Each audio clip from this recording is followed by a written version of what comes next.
This is the mid-year freakout tag, because it's mid-year and I'm a freak.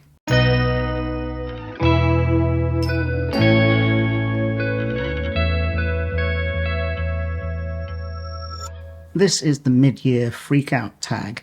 The creator of the tag is lost in the mists of YouTube history. Nobody these days seems to know who created it, and it's been floating around the bookish side of YouTube for nearly a decade, I think. It gets resurrected every year, and I thought this year I would take part, not least because I've been tagged a couple of times, once by Alan from Big Hard Books and Classics, and by Pat from Book Chat with Pat. I will include links to both of their videos in the description, as well as a few other videos on the theme that I've enjoyed over the past few weeks. Anyway, this is a series of questions all about how my reading is going as we reach the midpoint of the year. If all goes to plan, I will actually be posting this at the exact midpoint of the year, which is the 2nd of July. But yeah, there are 13 questions plus a prompt to tag others, so let's get on with it. Question 1 is the best book you've read so far in 2026. Well, I have quite a few contenders for this spot. I think I've had a really good reading year so far. Not too many disappointments, and yeah, I've read some really fantastic books, some books that I've really, really loved. So the strongest contenders for me are The Catcher in the Rye by J.D. Salinger, A Doll's House by Henrik Ibsen, Some Tame Gazelle by Barbara Pym, and Arcadia by Tom Stoppard. There's not that much linking most of these books, apart from the fact that 2 of them are plays, but yeah, it's a fair range of stuff, and each in their own way I've found really fantastic. That's also not counting rereads. My favourite rereads of the year so far have been Strangers on a Train by Patricia Highsmith, Do Androids Dream of Electric Sheep by Philip K. Dick, Monstrous Regiment, and A Hatful of Sky, both by Terry Pratchett. Question 2 is the best sequel you've read so far in 2026. And I'm working through a few series, although in a lot of cases I wouldn't really consider the entries in these series as direct sequels as such. So the best answer I have for this is, again not counting rereads, The Dispossessed by Ursula K. Le Guin. This is the 6th book in the Hainish series, but each book kind of stands on its own. It has connective tissue with the wider kind of Hainish universe, but there's no shared characters or shared plots between all of these Hainish books. So is it really a sequel? I'm not sure, but it's been, of the non-rereads, of the new reads, it's definitely been the highlight of my series reading. And again, looking at rereads as well, I would also have to say another Hainish book, The Left Hand of Darkness, which is the 4th book, and also another series that I am working through, mostly rereading and filling in the gaps as I go, is Terry Pratchett's Discworld, and so A Hatful of Sky would count for that. It's the 2nd in the Tiffany Aching sub-series, which is a series for younger readers within the Discworld, following the coming of age of a trainee witch called Tiffany. And I love those books, and A Hatful of Sky was absolutely wonderful to revisit. Question 3 is new release you haven't read yet but want to. Well, I don't really follow new releases that closely. However, one thing I have noticed is a new non-fiction book by Robert Macfarlane, who is a wonderful nature writer, and illustrated by Jackie Morris. It's called The Book of Birds, and from what I gather, it kind of aims to be a sort of a more modern guide to birds.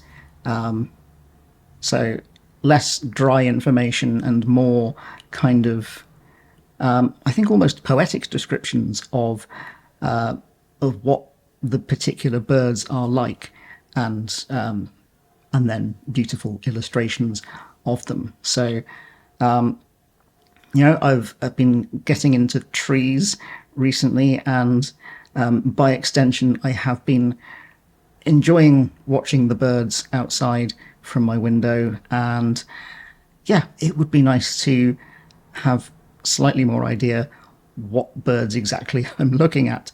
And I don't really want to just use an app that I can point my phone at it and it will tell me what bird it is. That, although it's very useful, I kind of want to know, I kind of want to learn the hard way, I suppose. And The Book of Birds seems like a good place to start.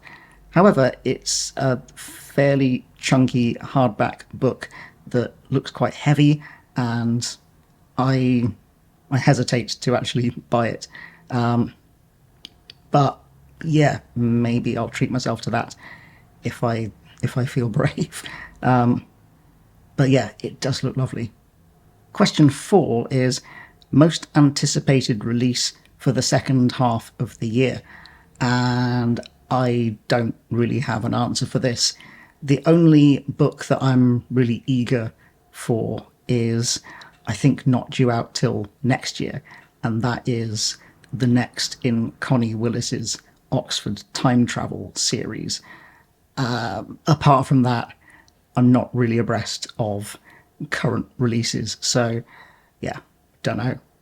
Question 5 is biggest disappointment of the year. And I'm quite glad to say this was kind of difficult to answer. I've not been massively disappointed by many of the books that I've read this year. However, I have to say a couple did spring to mind. One of them is Lord of Light by Roger Zelazny. I first started reading Roger Zelazny's short stories at the end of last year and absolutely adored them. So I was really excited to check out this novel, which has a really high, a really big reputation. I think it won the Hugo and the Nebula. It's considered an all-time sci-fi classic, and I just didn't really enjoy it. And I think my buddy reader for that book, Gavin, also didn't particularly get on with it. So that was disappointing. That not only was the book disappointing, but that first buddy read with Gavin ended up being a book that neither of us particularly liked. That book was part of Gavin's Sci-Fi Century project, so there will be a whole discussion video coming up on his channel in the coming months. We've already recorded it, but yeah, he's posting them in order. So that's the 1967 book. I think he's still in the mid-40s at the moment. So it'll get there, but be a while yet. Question 6 is biggest surprise, and for that I would say boo. Seriously though, I think probably my biggest surprise of the year so far has been Catcher in the Rye. I hesitated to read it for years, partly for personal reasons. I always associated it with an ex I'd rather forget. So I hesitated to pick it up since my teens, really. And I finally got around to it, and yeah, turns out it is brilliant. And I maybe shouldn't be surprised by that, but I was. The other thing that surprised me is I've been slowly reading through the new Oxford Book of English Verse, and that covers poetry from 1250 to 1950. So I was quite surprised to find how much I enjoyed some of the really early stuff in that, particularly Geoffrey Chaucer in the original language. I think slightly modernized spelling, but not translated. And also Edmund Spenser. I I was I was never drawn to Edmund Spenser just because of his reputation for just writing very, very long poems, and basically kind of going on a bit. But when I started that section in the book, I did start to go, oh no, these are really long. But by the time I got to the end of the Edmund Spenser section, I was kind of won over. I actually really enjoyed it. So, yeah, that was a surprise. Question 7 is favourite new author, either debut or new to you. And I, again, have quite a few contenders for this. In most cases, you won't be surprised because I've already mentioned the books that they wrote. But J.D. Salinger, Barbara Pym, both the books that I read by those authors were also their debut books. So although they're not new authors in the least, they were debut authors when I was reading them, and they were new to me. Another debut author, who again has written a few books since then, but was new to me when I read him this year, was Ronan Hession, who wrote Leonard and Hungry Paul, which is another contender, actually, for my favourite book of the year. But yeah, absolutely love that. And another author that I'm excited to read more by is Percival Everett.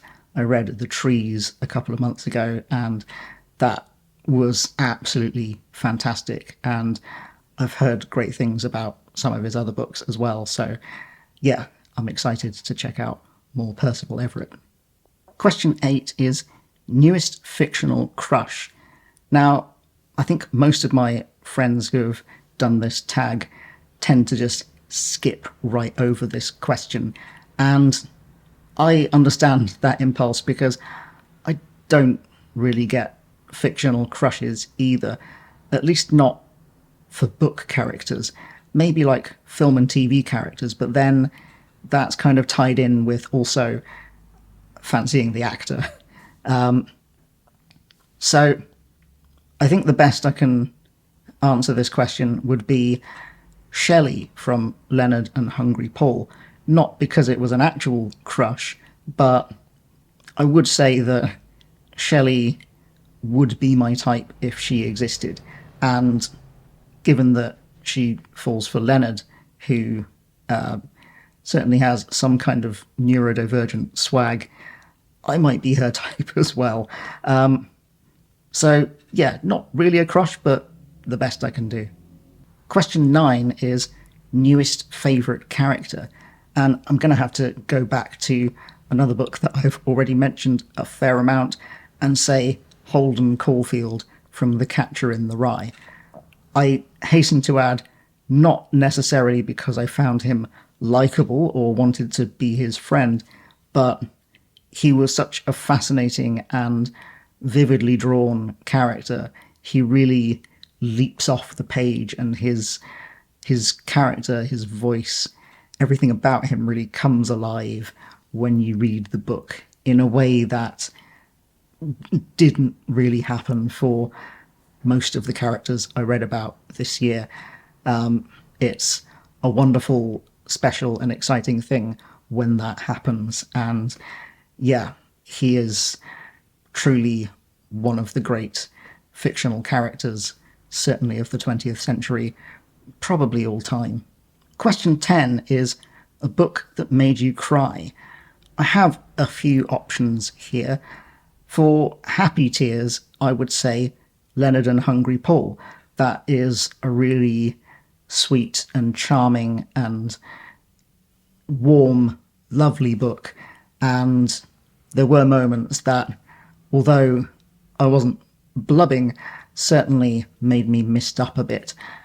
I also, for rereads, found that with A Hatful of Sky by Terry Pratchett.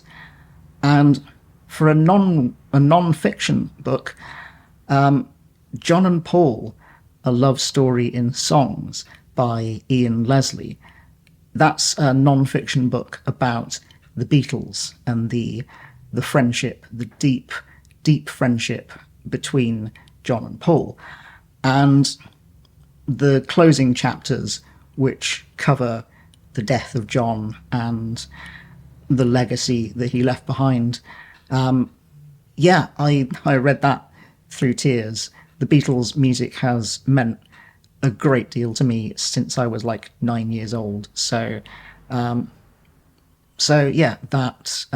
definitely got me in the feels.